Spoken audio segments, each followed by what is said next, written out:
అండి చూడండి, ఇది డ్రాగన్ ఫ్రూట్ చెట్టు అనమాట. ఈ స్తంభానికి డ్రాగన్ ఫ్రూట్ మొక్కని ఎక్కించాము.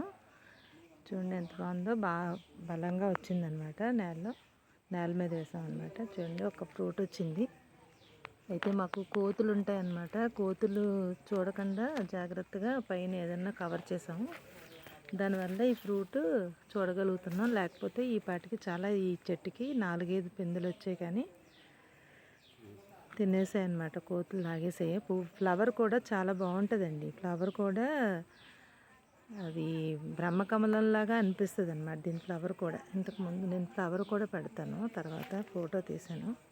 చూడండి ఎంత బాగుంది, పెద్ద ఫ్రూట్ వచ్చిందనమాట. లోపల కూడా ఇది చాలా రెడ్డిష్గా ఉంటుంది, పింక్ కలర్, లోపల పింక్ కలర్ విత్తనం అనమాట. ఇది చాలా మొక్కలు ఉన్నాయి, ఇంకా తుప్పల్లా వచ్చేస్తాయి అన్నమాట.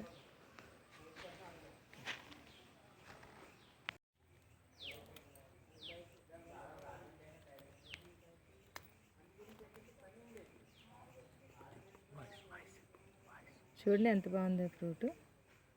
లోపల పింక్ అనమాట. కట్ చేసేటప్పుడు మళ్ళీ చూపిస్తాను.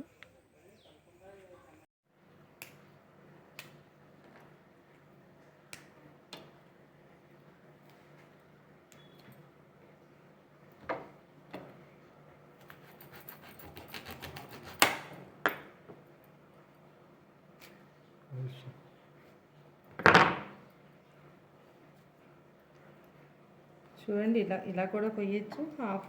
హాఫ్ కోసినా సరే చాలా బాగానే వస్తుంది. ఇలా కూడా తీసుకోవచ్చు అన్నమాట. ఫ్రూట్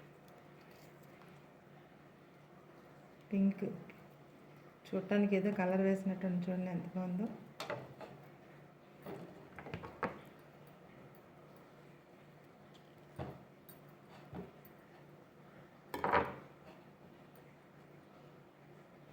కలర్ కూడా అంటుకుంటుంది అనమాట. అంత బాగుంటుందండి ఇది. ఇందులో వైట్ ఉంటాయి, ఇంకా డార్క్ లైట్ పింక్ ఉంటాయి, వైట్ ఉంటాయి. ఈ సీడ్స్ తిన్నాక ఈ సీడ్స్ కూడా మట్టిలో వేస్తే కనుక మొక్కలు వచ్చేస్తాయండి. యాక్చువల్గా అయితే విత్తనం చాలా ఈజీ అనమాట తయారు చేయడం. కొమ్మలు చిన్న చిన్న కొమ్మల కింద చేసి నాటేసుకోవచ్చు. చాలా బాగుంది కదండి ఫ్రూట్. చాలా మంచిది కూడా తింటే.